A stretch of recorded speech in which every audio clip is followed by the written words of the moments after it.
अल्हम्दुलिल्लाहि हम्दन कसीरन कमा अमर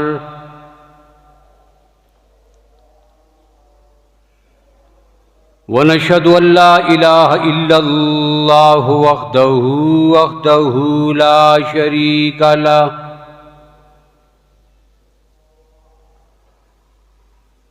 ला शरीक लहू फिल खल्क़ि वल अम्र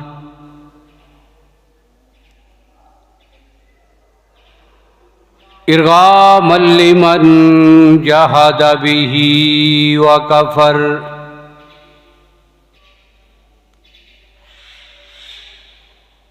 व नशहदु अन्न सय्यिदना व सनदना व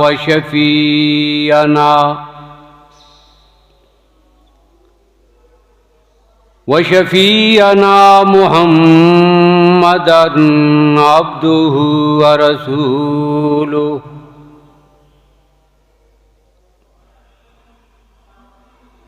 अम्मा बादु फ़अऊज़ु बिल्लाहि मिनश शैतानिर रजीम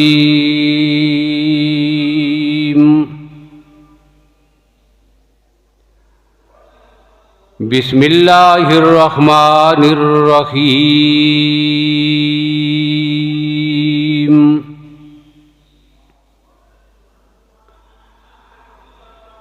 लक़द मन्नल्लाहु अलल मुअमिनीना इज़ बअस फ़ीहिम रसूला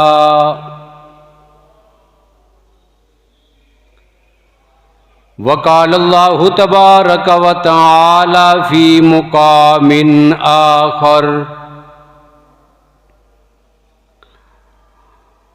या अय्युहल्लज़ीना आमनू मन यर्तद्द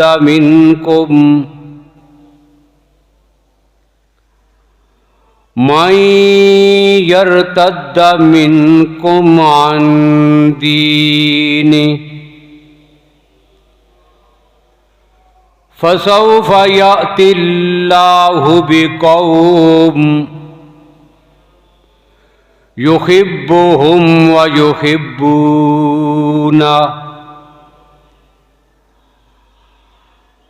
अज़िल्लतिन अलल मुअमिनीना अइज़्ज़तिन अलल काफ़िरीन युजाहिदून फ़ी सबीलिल्लाह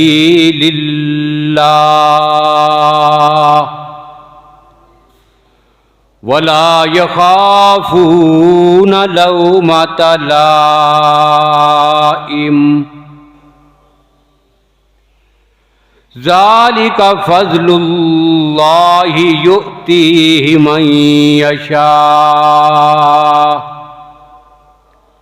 वल्लाहु वासिउन अलीम।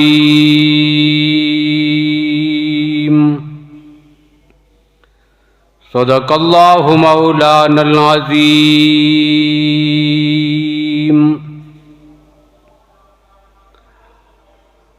अल्लाहुम्मा सल्लि अला मुहम्मदिन व अला आलि मुहम्मद बिअददि मन कहद व काम व सल्लि अला मुहम्मदिन व अला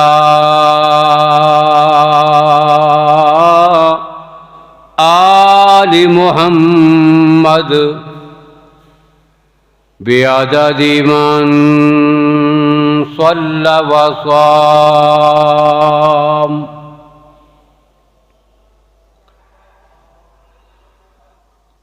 काबिल सद एहतराम बुज़ुर्गों, भाइयों, अजीज़ दोस्तों,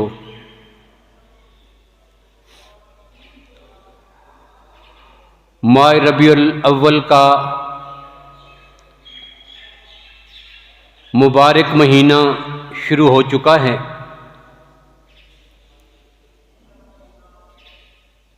और आज रबीउल अव्वल की 5 तारीख है। रबीउल अव्वल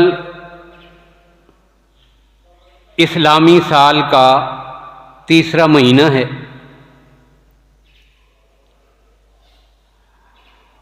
इस महीने को इस्लामी तारीख़ में नबी अकरम सल्लल्लाहु अलैहि वसल्लम के साथ बहुत सारी निस्बतें हैं। एक निस्बत ये है कि नबी अकरम सल्लल्लाहु अलैहि वसल्लम की वलादत बाशहादत, यानी आप सल्लल्लाहु अलैहि वसल्लम का मीलाद शरीफ, वो भी इसी महीने में, और फिर नबी अकरम सल्लल्लाहु अलैहि वसल्लम के सर पे जब ख़त्म नबुव्वत का ताज रखा गया तो तब भी महीना रबीउल अव्वल का था। अल्लाह के नबी सल्लल्लाहु अलैहि वसल्लम ने मक्का से मदीना की तरफ जो हिजरत फरमाई तो तब भी महीना रबीउल अव्वल का था। और जब नबी अकरम सल्लल्लाहु अलैहि वसल्लम का विसाल मुबारक हुआ, यानी आप दुनिया से तशरीफ ले गए, आपकी वफ़ात मुबारक हुई, तो तब भी रबीउल अव्वल का महीना था। तो गोया के इस्लामी तारीख़ में इस महीने को नबी अकरम सल्लल्लाहु अलैहि वसल्लम के साथ मुतअद्दिद वजूह से निस्बतें हासिल हैं। और ज़ाहिर सी बात है कि कायनात की हर वो चीज़ जिसे मेरे नबी सल्लल्लाहु अलैहि वसल्लम से निस्बत जुड़ जाए, अल्लाह की ज़ात उस चीज़ को कायनात में अज़मत वाला, बाबरकत, बाशहादत और अजीम बना देते हैं। जिन लोगों की, जिस जमात की निस्बत जुड़ी है रसूलुल्लाह सल्लल्लाहु अलैहि वसल्लम के साथ बहैसियत शागिर्द, उन्हें अल्लाह ने अंबिया के बाद कायनात में सबसे अफजल बना दिया। फिर इनमें से जिनकी निस्बत जुड़ी है बहैसियत घराने के अज़वाज मुतारात, पैगंबर की आले बैत, आले रसूल, इनको भी अल्लाह ने अजमत से दो चार कर दिया। जिस शेर के साथ रसूलुल्लाह सल्लल्लाहु अलैहि वसल्लम की निस्बत हुई, मक्का के साथ हुई कि वो नबी अकरम सल्लल्लाहु अलैहि वसल्लम की जाए पैदाइश है। आपकी वलादत बाशहादत मक्का मुकरमा में हुई। अल्लाह के नबी सल्लल्लाहु अलैहि वसल्लम ने अपनी दुनियावी हयात तैयबा के तकरीबन 53 साल मक्का की धरती पे बसर फरमाए। अब इसकी वजह से अल्लाह ने इतनी अजमत अता की उन पहाड़ों को, उन गलियों को, उस शहर को, कि फिर अल्लाह ने कुरान पाक में ऐलान किया, ला उक़सिमु बिहाज़ल बलद, कि मेरे पैगंबर मुझे मक्का के शहर की कसम है। या अल्लाह तूने इसकी कसम क्यों उठाई है? तो अल्लाह फरमाते हैं व अंत खिल्लुम बिहाज़ल बलद, कि मेरे पैगंबर 53 साल तक तेरे मुबारक कदम जो शहर में लगे हैं, तेरी विलादत जो शहर में हुई है, ये तेरा शहर जो है, इस वजह से कदमें उठा रहा हूं। तो पता क्या चला कि निस्बत मुस्तफ़ा से कायनात की हर चीज को अजमत मिली है। तो जब इस महीने को निस्बत हो गई रसूलुल्लाह सल्लल्लाहु अलैहि वसल्लम की ज़ात अक़दस के साथ, तो ये महीना भी बाबरकत, बासहादत और इस्लामी तारीख का एक यादगार महीना बन गया है। फिर महीने का नाम ही रबीउल अव्वल, कि इंसानियत की कामयाबी, उनकी फलाह के लिए लोगों अब कायनात में पहली बहार आ गई है। और ये ऐसी बहार है कि अब क़यामत तक के लिए इस पर कभी खज़ां नहीं आएगी। तो ये निस्बत है माह रबीउल अव्वल की। फिर इसी महीने में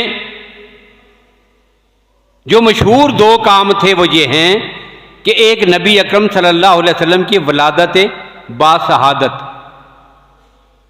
इसी को उर्दू में, फारसी में आप पैदाइश भी कहते हैं, इसी को हमारी हिंदकों में और हिंदी ज़ुबान में जन्म भी कहते हैं। जन्म, पैदाइश, वलादत, और इसी के लिए एक लफ्ज़ है मीलाद। अब मीलाद का माना भी पैदाइश है। अब जब भी कहा जाएगा मीलाद शरीफ, तो उसका माना ये होगा कि नबी अकरम सल्लल्लाहु अलैहि वसल्लम की वलादत बासहादत, एक निस्बत ये है। अब इसके हवाले से एक बात जिक्र कर दूं कि पूरी कायनात में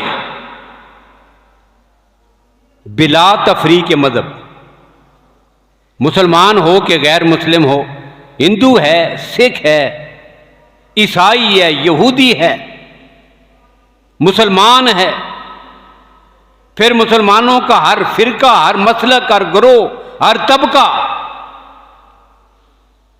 कोई इंसान मैं नहीं समझता कि जिसको अल्लाह ने मामूली सी भी समझ या अकल दी है, उसका दिमाग खराब नहीं है, तो वो आदमी इस बात का इनकार करता हो कि आज से 1450 साल पहले मक्का की धरती पर अब्दुल्ला के घर में, जनाब अब्दुल मुत्तलिब के गवारे में अल्लाह ने एक बच्चे की विलादत अता फरमाई थी, सैयदा आमना के बतन से, जिसे दुनिया मोहम्मद रसूलुल्लाह के नाम से याद करती है। हिंदू भी मानता है रसूलुल्लाह की वलादत को, कि मक्का की धरती पे एक पैगंबर पैदा हुए थे। फिर उनके शुआरा ने इस पे लिखा है, उनके सीरत निगारों ने पैगंबर की सीरत को लिखा है। अरब का चांद एक हिंदू ने लिखी है किताब। नबी अकरम सल्लल्लाहु अलैहि वसल्लम की सीरत तैयबा पर स्वामी लक्ष्मण प्रसाद एक हिंदू है, और हिंदू होते हुए उसने वो किताब लिखी है, और किताब का नाम रखा है अरब का चांद। अब बताओ, उसने अरब का चांद किसे कहा है? अल्लाह के नबी सल्लल्लाहु अलैहि वसल्लम को। हिंदू मानता ही नहीं, बल्कि उनके लिए एक मुहज्जज नाम का इंतखाब करके कभी अल्लाह के नबी को अरब का चांद कहता है, और कभी उनको चमकता हुआ 14वीं का चांद कहता है। तो पता चला कि हिंदू भी इनकार कर सकता नहीं है, ईसाई भी इनकार नहीं करेगा, यहूदी भी इनकार नहीं करता। तो मसला क्या मालूम हुआ कि बजाय इसके कि मुसलमानों में कोई ऐसा ग्रोह और फिरका हो कि जो पैगंबर की मिलाद शरीफ का इनकार करता हो, पूरी दुनिया में इंसानों में कोई भी ऐसा नहीं है। बाशहूर, अक्लमंद, समझदार, पागल ना हो, जिसका दिमाग खराब ना हो, या एक आदमी जिद और तहस्सुब की बुनियाद पर निस्फ़ नहार में, ऐन दोपहर के वक़्त जिस तरह कोई आदमी चमकते हुए सूरज का इनकार करे।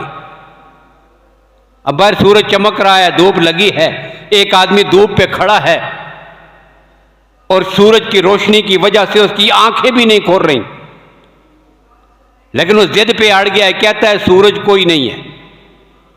अब कौन इसको समझाएगा? ऐसा कोई पागल हो तो कायनात में हो, बाकी हर इंसान रसूलुल्लाह सल्लल्लाहु अलैहि वसल्लम के मिलाद शरीफ को मानेगा। अब ये बात है तो फिर मिलाद शरीफ में तो इख्तिलाफ कोई ना हुआ, मुसलमान को तो इख्तिलाफ कोई ना हुआ कि ये नबी अकरम सल्लल्लाहु अलैहि वसल्लम के मिलाद शरीफ का महीना है। अब आपकी वलादत बाशहादत कब हुई?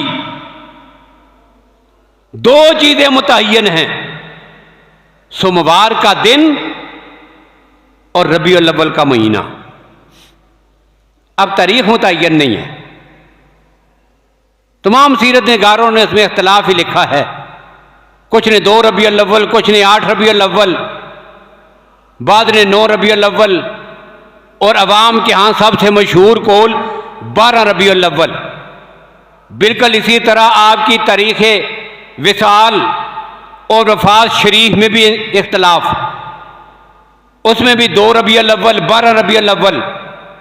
और सीरतुन नबी में मुफ्ती आजम पाकिस्तान मुफ्ती मोहम्मद शफी उस्मानी रहमतुल्लाह ताला अलैहि ने तो 2 रबीउल अव्वल को आपकी वफात को मुतय्यन लिखा है और इसके 2 मजबूत दलाइल भी जिक्र किए। पहली बात यह जिक्र की कि नबी अकरम सल्लल्लाहु अलैहि वसल्लम ने जो आखिरी हज फरमाया था 9 ज़िलहज, अरफा का दिन जुमा का दिन था। अब वहां से आगे रसूलुल्लाह की वफात तक आप जिस तारीख से भी, जिस तरतीब से भी हिसाब लगाएंगे, किसी सूरत में रबीउल अव्वल के महीने में 12 तारीख सोमवार के दिन नहीं आती। आप 12 तारीख ढूंढेंगे तो जो दिन अल्लाह के नबी सल्लल्लाहु अलैहि वसल्लम ने हदीस में खुद जिक्र किया है वो दिन रह जाएगा, और आप अगर दिन की तरफ चले जाएंगे तो ये 12 तारीख रह जाएगी, किसी सूरत में नहीं आ सकता। हर महीने को आप 30 का बनाएं, हर महीने को आप 29 का बनाएं, कुछ को 30 का बनाएं, कुछ को 29 का बनाएं, आगे पीछे जो मर्जी हिसाब कर लें। 9 ज़िलहज यौम अरफा से लेकर वफात रसूलुल्लाह सल्लल्लाहु अलैहि वसल्लम तक जैसे मर्जी हिसाब करें, रबीउल अव्वल का महीना भी आएगा, सोमवार का दिन भी आएगा, 12 तारीख नहीं आएगी। तो वो ये फरमाते हैं कि इससे मालूम ये हुआ कि ये 2 रबीउल अव्वल वाली बात ठीक थी, एक ये। और दूसरी वजह उन्होंने एक और भी लिखी, वो वजह ये कि सानी दूसरा, अब सानी का माना होता है दूसरा दिन, रबीउल अव्वल का दूसरा दिन, और सानी के बाद आगे जो लिखा हुआ था वो लफ्ज़ शार था, शार रबीउल अव्वल का दूसरा दिन, सानी या शार रबीउल अव्वल, रबीउल अव्वल का दूसरा दिन, ये लिखा हुआ था। सीरत में, तारीख में ये दिन मुतय्यन था वफात रसूलुल्लाह सल्लल्लाहु अलैहि वसल्लम के लिए। लेकिन हुआ क्या, किसी से गलती में या कैसे भी ये शार का लफ्ज़ जो है ये अशर में तब्दील हो गया। अब सानिया अशर क्या कि 12 लिख दिया। अब सारे बाद में उसको 12 ही समझते रहे, 12 ही समझते रहे। आज माशरे में यही 12 तारीख मशहूर है। तो ये 2 निस्बतें हैं। तो इस महीने को रसूलुल्लाह सल्लल्लाहु अलैहि वसल्लम के साथ ये खुसूसी निस्बतें हैं, लिहाजा इस महीने में फिर नबी अकरम सल्लल्लाहु अलैहि वसल्लम का जिक्र मुबारक भी इसी तरतीब से चलता रहेगा। मिलाद शरीफ में भी किसी मुसलमान को इख्तलाफ नहीं है, और कुरान पाक ने आपके विसाल मुबारक का जिक्र भी कर दिया है, किसी मुसलमान को उसमें भी इख्तलाफ नहीं है। ये दोनों ही बातें अपनी जगह बरहक है। अब जब इख्तलाफ नहीं रहा तो असल जो बात है वो ये है कि अब अल्लाह के नबी दुनिया में तशरीफ लाए, खुशी सबको है, खुशी खुशी हमें भी है, किसी दूसरे मसलक को भी है, किसी और फिरके को भी है, किसी और जमात को भी है, सबको है। लेकिन उस खुशी का इजहार करने का तरीका अपना अपना होता है। ये बात याद रखें। ये वो बातें हैं, अगर आज हम इन पे गौर करके हकीकत को समझ जाएं और जिद और इनाद को छोड़ दें तो पीछे कोई झगड़ा, कोई इख्तलाफ बाकी नहीं रहेगा। हम तस्लीम करते हैं खुशी सबको है। हम इस मौके पे ये नहीं कहते कि फलां जो है उसको खुशी नहीं है, वो आशिक नहीं है, उसे मोहब्बत नहीं है। ये अलग बात है। कुछ बबांगे दोल उशाक मुस्तफ़ा होने के दावेदार हैं, कुछ मुंह से बोलते नहीं अमलन करके दिखाते हैं, ये अलग बात है। पर मोहब्बत सबको है। अल्लाह के फजलो करम से जो बराए नाम आप सल्लल्लाहु अलैहि वसल्लम का नाम लेवा है, मोहब्बत अल्लाह के नबी सल्लल्लाहु अलैहि वसल्लम से उसे भी है। अब फिर इख्तिलाफ कैसे हुआ? मिलाद शरीफ के भी सब कायल, रसूलुल्लाह से मोहब्बत भी सबको। फिर मुआशरे में जो एक इख्तिलाफ नजर आता है, ये क्यों है? अब इसको समझिएगा। अब इख्तिलाफ सिर्फ इसी में है, खुशी उसे भी है, पैगंबर की वलादत की खुशी मुझे भी है, पैगंबर की वलादत की खुशी इन्हें भी है, सबको है। लेकिन खुशी का इजहार करने का तरीका हर एक का अपना अपना है। अब खुशी के इजहार का तरीका क्या होता है? बाहर से कोई आदमी आ गया, वाले साहब बाजार गए थे, बैरून मुल्क गए थे, कहीं दूसरे शहर में थे, घर लौट के वापस आए। अब घर का कोई एक फर्द भी ऐसा है कि जिसे अपने बड़े के आने पर खुशी ना हो? सबको है। उसकी औलाद को भी है, छोटे बच्चों को भी है, बड़ों को भी है। लेकिन बड़ों को क्या खुशी है? समझदार औलाद को कैसी खुशी है?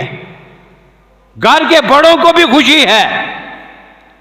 लेकिन बड़े क्या करते हैं? जैसे वो पहुंचेगा उसका इस्तकबाल करेंगे, उसे आराम से बिठाएंगे, उसके खाने पीने का ख्याल रखेंगे, वो जो बात कहेगा उसकी बात को मानेंगे। ये उसकी खुशी का, उनकी खुशी का इजहार है।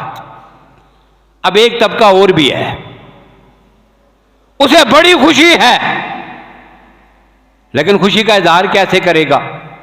अब वो बड़ा आ गया, पूरी गली में शोर मचाया हुआ है, अब मिठाई खाने की खुशी है, उछलने कूदने नाचने की खुशी है। अब ये बच्चों वाली खुशी है। अब जो अक्लमंद है, अल्लाह के नबी दुनिया में तशरीफ लाए तो वैसे नहीं आए। अल्लाह ने कायनात में किसी को भी बेमकसद पैदा नहीं किया, और जो जात और शख्सियत पूरी कायनात के लिए वजह तख्लीक है, सारी कायनात में सबसे अफजल, आला, बरतर, मुहज्जम, शान वाली जात है। अल्लाह ने फिर उन्हें इतना ही अजीम मकसद दे के कायनात में भेजा है। अब वो मकसद कुरान पाक में अल्लाह ने जा बजा जिक्र किया है। अब जो समझदार होगा, अक्लमंद होगा, वो पैगंबर की विलादत या आपकी आमद पे खुश भी है, और खुशी का इजहार यूं करता है कि पैगंबर की एक एक बात को सुनता है, समझता है, फिर उसको अपनी जिंदगी में लाने की कोशिश करता है। और कुछ ऐसे इजहार करेंगे कि सिर्फ कूद लिया, नाच लिया, खा लिया, मिठाई खाई, शोर शराबा मचाया बच्चों की तरह, बस उनकी खुशी पूरी होगी। अब पीछे जो मकसद है उसकी तरफ नहीं आएंगे। तो बस अगर आदमी मकसद को समझ जाए तो सारा झगड़ा ही ख़त्म है। विलादत मुस्तफ़ा पे भी इत्तफाक है, उसके आपके आने की खुशी होने पर भी इत्तफाक है। अब खुशी मनाने पर जो है वो तरीक़ाकार अपना अपना है। अब ये तो बातें इंशाअल्लाह तफसीलन होती रहेंगी। अब जो गुफ्तगू चल रही थी, अल्लाह ने कुरान पाक में अपने नबी की मोहब्बत को कायनात के सारे ईमान वालों के लिए फर्ज करार दिया है। फर्ज है। अब ये भी बड़ी एक दिलचस्प बात है कि मोहब्बत, प्यार, ये दिल के एक जज्बे का नाम, और जज्बात पर इंसान का अपना बस नहीं होता। कोई आदमी डंडा लेके मुझे कहे इससे नफरत करो, या डंडा लेके कहे कि नहीं इससे मोहब्बत करो, ये बात डंडे से नहीं चलती। ये इंसान के अपने जज्बात और एहसासात होते हैं, उसकी वजूहात होती हैं। अब अल्लाह ने जब अपने नबी की बात आई तो यहां जो हुक्म दिया और पैगंबर की मोहब्बत को पूरी इंसानियत और उम्मत मुस्लिमा के लिए बहसीयत फर्ज करार दिया है। तो फिर यहां भी सवाल यह है कि यहां अल्लाह ने नऊज़ुबिल्लाह जबर किया है? ऐसी बात नहीं है। फिर वो तफसील आएगी इंशाअल्लाह। अल्लाह ने अपने पैगंबर को बनाया ही ऐसा था। एहसानात देखें, कमालात देखें, नबी अकरम सल्लल्लाहु अलैहि वसल्लम का जमाल देखें, और ये सारी चीज़ें देखकर इंसान बेसाख्ता नबी अकरम सल्लल्लाहु अलैहि वसल्लम की ज़ात पे फरेफ्ता हो जाता है। अल्लाह ने अपने पैगंबर को बनाया ही ऐसा था, इसीलिए तो उनकी मोहब्बत को लाजिम करार दिया। अब जब मोहब्बत को लाजिम करार दिया तो मोहब्बत की तकमील के लिए एक काम और भी जरूरी था। मैं पिछले उन्वान की तरफ आ रहा हूं। मोहब्बत की तकमील के लिए यह जरूरी था। अल्लाह ने जहां कुरान में शुरू से लेकर आखिर तक अपने नबी के औसाफ जिक्र किए हैं, पैगंबर के कमालात का जिक्र किया है, आगाज से लेकर आखिर तक रब्बना वबअस फीहिम रसूला, पहले पारे से आगाज हुआ। कद नरा तकल्लुब वजहिका फिस समाई फलनुवल्लियन्नका क़िबलतन तर्ज़ाहा। ये सिफात अल्लाह बयान करते जा रहे हैं। लक़द मन्नल्लाहु अलल मोमिनीना इज़ बअसा फीहिम रसूला वमा अरसलनाका इल्ला रहमतल लिल आलमीन।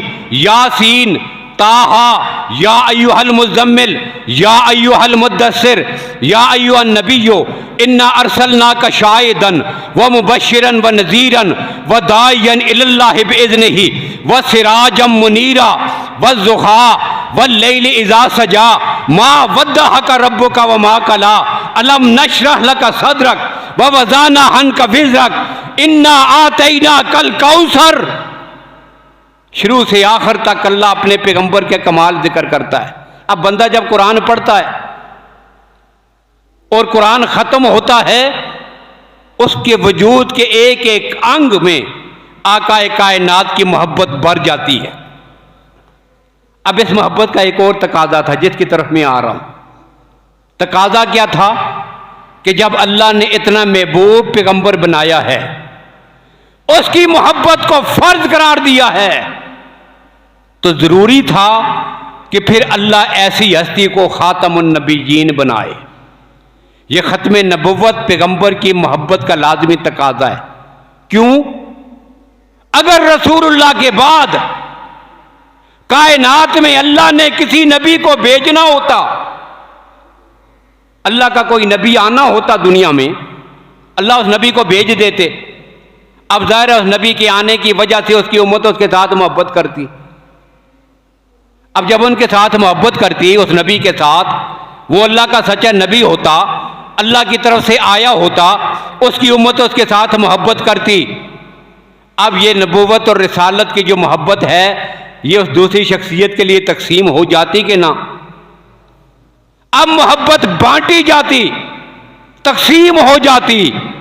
वो दिल जिसमें अब कायनात में अल्लाह के बाद सबसे ज्यादा मोहब्बत रसूलुल्लाह के साथ है, अब ये रिसालत वाली मोहब्बत तकसीम होकर किसी और शख्सियत को भी मिलती। अल्लाह को ये बात गवारा नहीं है कि जो मोहब्बत मैंने अपने नबी के लिए मखसूस करके रखी है उसमें किसी और का भी हिस्सा हो। इसलिए मोहब्बत को मुकम्मल रखने के लिए अल्लाह ने जो नबी भेजा है वो खातमुन नबीयीन व रसूल है। यही दलील सैयद सुलेमान नदवी रहमहुल्लाह ने भी नकल फरमाई कि आपकी मोहब्बत का तकाजा था कि अल्लाह अपने नबी को खातमुन नबीयीन बनाए। तो नबी अकरम सल्लल्लाहु अलैहि वसल्लम दुनिया में खातमुन नबीयीन बना के भेजे गए। अब यहां पर मुख्तसरन एक दो बातें और जिक्र कर रहा हूं खत्म नबूवत के हवाले से। पहली बात ये, पूरी दुनिया का कुफ्र, यहूदी हो या ईसाई हो, मुसलमानों पे एतराज करता है तुम कादियानियों को काफिर क्यों कहते हो। वो अजान भी ऐसे ही देते हैं जैसे तुम पढ़ते हो, वो अपनी इबादत गाहों को मस्जिद कहते हैं, उनका कलमा भी वही है जो तुम्हारा कलमा है, उसमें कोई रद्दो बदल नहीं करते। वो कुरान पाक को अल्लाह की किताब मानते हैं, वो मोहम्मद रसूलुल्लाह को अल्लाह का नबी और रसूल मानते हैं, फिर आप उन्हें काफिर कैसे कहते हैं? ये उनका सवाल होता है। अब सुनिए, क्या हम ईसाइयों और यहूदियों से ये पूछ सकते हैं कि एक आदमी जो हजरत मूसा पे ईमान रखता हो, तो रात को अल्लाह की किताब मानता हो, अब उसे क्या कहते हैं? उसे यहूदी कहते हैं। जो हजरत मूसा अलैहिस्सलाम को अल्लाह का नबी मानता हो, उनका कलमा पढ़ता हो, तो रात पे ईमान रखता हो, कहते हैं ये यहूदी है। अब यही आदमी जो तो रात पे ईमान रखता है, हजरत मूसा को अल्लाह का नबी मानता है, इसने साथ हजरत ईसा का कलमा पढ़ लिया। अब पूछो जाकर यहूदियों से, ये यहूदी है? इसे यहूदी मानते हो तुम? कोई यहूदी उसे यहूदी मानने के लिए तैयार नहीं। वो कहेगा कि नहीं, जब इसने हजरत ईसा का कलमा पढ़ लिया है, अब ये यहूदी नहीं, ये ईसाई है। अब ईसाइयों से सवाल है, एक आदमी हजरत ईसा को अल्लाह का नबी मानता है और साथ ही इंजील को अल्लाह की किताब मानता है, लेकिन साथ ही उसने फिर क्या किया? उसने मोहम्मद रसूलुल्लाह को भी अल्लाह का नबी मान लिया, कलमा पढ़ लिया। बताओ अब इसको ईसाई मानते हो? कहते हैं जी नहीं, ये अब ईसाइयत से निकल गया है, ये ईसाई नहीं रहा, अब ये मुसलमान है। अब सवाल ये है, एक आदमी हजरत मूसा को अल्लाह का नबी मानता हो, तो रात को अल्लाह की किताब मानता हो, उनका कलमा भी पढ़ता हो, और साथ ही अल्लाह के सच्चे नबी हजरत ईसा का भी कलमा पढ़ लिया, यहूदी फिर भी उसको यहूदी कहने पे तैयार नहीं। एक आदमी ने हजरत ईसा का कलमा पढ़ा था, इंजील को अल्लाह की किताब भी मानता है, लेकिन अल्लाह के सच्चे नबी मोहम्मद रसूलुल्लाह को भी नबी मान लिया। कायनात का कोई ईसाई भी उसको ईसाई मानने के लिए तैयार नहीं। मुझे बताओ, जो इन सारे नबियों को मानते हुए मोहम्मद रसूलुल्लाह का कलमा भी पढ़ता हो, कुरान को अल्लाह की किताब कहता हो, इनके दीन को मानता हो, अपनी इबादत गाह को मस्जिद कहता हो, लेकिन किसी सच्चे नबी नहीं, कायनात के एक झूठे दज्जाल को नबी मानता हो, बताओ मैं उसे कायनात में कैसे मुसलमान मान लूं? तुम उसे मुसलमान नहीं तस्लीम कर रहे, तुम कहते हो ये यहूदी नहीं रहा, ये ईसाई नहीं रहा, हालांकि उसने सच्चे नबी का बाद वाले सच्चे नबी का कलमा पढ़ा था, और यहां जो झूठे नबी का कलमा बाद में पढ़ रहा हो, तो क्या दुनिया में मुसलमान हो सकता है? तो कायनात में ऐसे आदमियों का इस्लाम से कोई कतन ताल्लुक नहीं कि जो रसूलुल्लाह की खत्म नबुव्वत में जरा बराबर भी शक करते हो। फिर एक बात और भी कही, उसका भी जिक्र कर दूं। मिर्जा कादियानी ने कहा कि खातमुन नबीयीन का माना यह है, अल्फाज को मानता है, कहता है खातमुन नबीयीन का माना है नबियों की मोर, यानी यह रसूलुल्लाह का मनसब है। अल्लाह ने अब नबुव्वत की मोर अपने अख्तियार से निकाल कर रसूलुल्लाह को दे दी है। अब जिसकी नबुव्वत पर मेरा पैगंबर मोर लगाएगा वही नबी बनता चला जाएगा। लिहाजा 1400 साल के बाद अल्लाह ने वो मोर मेरी नबुव्वत पे लगाई है, क्योंकि हजूर खातमुन नबीयीन है, नबुव्वत की मोर अब रसूलुल्लाह के पास है। अब ये दजल उसने किया। अब ये माना कुरान पाक की तारीफ का ये 1400 साल में किसी मुफस्सर ने, किसी मुक़द्दस ने, किसी फ़कीह ने, किसी आलम ने, किसी सहाबी ने, ताबेईन ने, तबा ताबेईन ने, किसी एक फ़र्द ने भी नहीं किया कि जो माना इस आयत का मिर्ज़ा कादियानी लानती करता है। एक बात ये, और आखिरी बात कहता हूँ कि अगर बिलफर्ज मान लिया जाए अब ये मोर रसूलुल्लाह के पास है, वो लगाएंगे तो नबी बनेगा, तो सवाल ये है कि ये मोहर उसके लिए नहीं लगी कि जो अंबिया के बाद कायनात में सबसे अफजल है अबू बकर। ये मोहर उसके लिए नहीं लगी जिसके लिए पैगंबर ने ऐलान कर दिया था लौ काना बादी नबी लकाना उमर। ये मोहर उसके लिए नहीं लगी कि जिसने कुरान को मुरतब करके उम्मत के हवाले किया, पैगंबर का दोहरा दामाद था हजरत उस्मान, उसके लिए नहीं लगी। ये मोहर पैगंबर के दामाद हजरत अली अल मुर्तज़ा के लिए नहीं लगी, तमाम सहाबा के लिए, ताबेहीन के लिए, तबा ताबेहीन के लिए, पूरी उम्मत में किसी के लिए ये मोहर नहीं लगी है। और 1450 साल के बाद अगर ये मोहर लगी है तो कादियान के एक बदशक्ल, एक आंख से अंधे और खबीसल फितरत एक आदमी के लिए 1400 साल के बाद एक मोहर लगनी थी। तो रसूलुल्लाह सल्लल्लाहु अलैहि वसल्लम के बाद जो नबुव्वत का दावा करे या नबुव्वत के औसाफ किसी गैर नबी में माने, अब इस पर भी इंशाअल्लाह बात होगी, रबीउल अव्वल में इस पर भी बात होगी खत्म नबुव्वत के वाले से, कि जो रसूलुल्लाह की नबुव्वत के खत्म नबुव्वत के औसाफ किसी गैर नबी में मानता हो, चाहे उसे नबी कहे या ना कहे, जुबान से खत्म नबुव्वत का इनकार करे या उसे तस्लीम करे, यह भी खत्म नबुव्वत का मुनकर है और ऐसे लोगों का भी इस्लाम के साथ कोई ताल्लुक नहीं है। तो अल्लाह ताला हमें नबी अकरम सल्लल्लाहु अलैहि वसल्लम की सच्ची अकीदत, आपकी मोहब्बत नसीब फरमाएं और जिस अजीम मकसद के लिए आपकी वलादत बासआदत हुई है उस मकसद को समझकर उसके मुताबिक अपनी ज़िंदगी बसर करने की तौफीक नसीब फरमाएं। व आखिर दावाना अनिल हम्दुलिल्लाहि रब्बिल आलमीन।